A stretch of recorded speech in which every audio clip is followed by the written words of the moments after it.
Hello বন্ধুরা, welcome to our channel.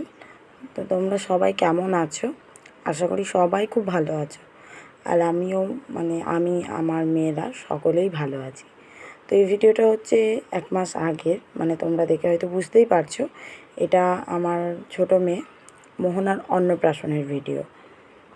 তো আজকের ভিডিওতে তোমাদের সাথে শেয়ার করব যে আমার মোহনার যে চুল নাড়া করা হয়েছে, জন্ম চুল, যেটা আমাদের হিন্দু শাস্ত্রে বলে যে অন্নপ্রাশনের দিন আমাদের ন্যাড়া করতে হয়।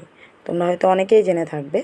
আর যাদের মানসিক করা আছে একমাত্র তাদেরই চুল রেখে দেয়। এবার যত মাস বলো বা যত দিনে বা যত বছরে কাটার মানসিক থাকে তখনই তারা জন্ম চুল কেটে দেয়। কিন্তু এটা আমাদের অধিকাংশ জনদের হয় আর কি, যে জন্ম চুলটা অন্নপ্রাশনেই কাটা হয়। তো আমার মেয়ের এটা 7 মাসে অন্নপ্রাশন হচ্ছে। যেহেতু কন্যা সন্তান তাই 7 মাসে হচ্ছে। যদি পুত্র সন্তান হতো তাহলে 6 মাসে অন্নপ্রাশন হতো। তো তোমাদের ওখানে কত মাসে অন্নপ্রাশন হয় সেটা কমেন্টে জানিও। আর দেখো, যিনি মাথা ন্যাড়া করছেন উনি আমাদের জামাইবাবু, মেঘনা মোহনার পিসে মশাই। তো আমাদের যেহেতু ঘরের লোকেই ন্যাড়াটা করছে, তাই জামাইবাবুর সাথে আমি প্রচণ্ড কথা বলছি, গল্প করছি আর কি। আর আমার মেয়ে মনে করছে যে ওর সাথে কথা বলছি, তাই ও একদম অবাক দৃষ্টিতে আমাকে দেখছে আর চুপ করে রয়েছে। তো দেখো, অনেকটা চুপচাপ করেই ও ন্যাড়াটা করে নিয়েছে, কোনো অসুবিধা করেনি, একটুকুও কান্নাকাটি করেনি। কিন্তু ভাত খাওয়ার সময়, স্নান করার সময় যথেষ্ট কেঁদেছে, একদমই চুপ করে ছিল না। আর গরম ছিল প্রচণ্ড, এই জন্যও একটা সমস্যা।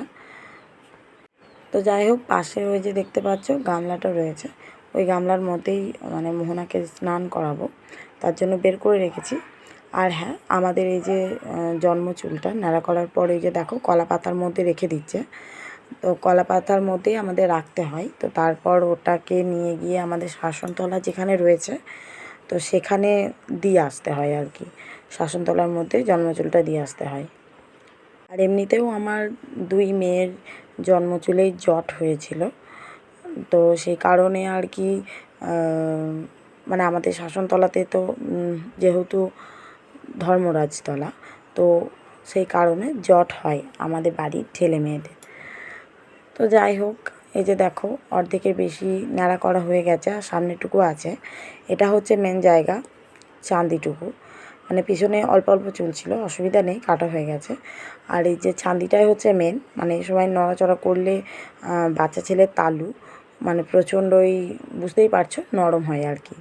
তো এই জন্য ওটা খুব আস্তে আস্তে করতে হচ্ছে। তো ও একটু নড়াচড়া করছিল, তাই ওকে একটু আমি কথা বলছিলাম আর কি। তারপরে দেখো ও চুপচাপ রয়ে গেছে।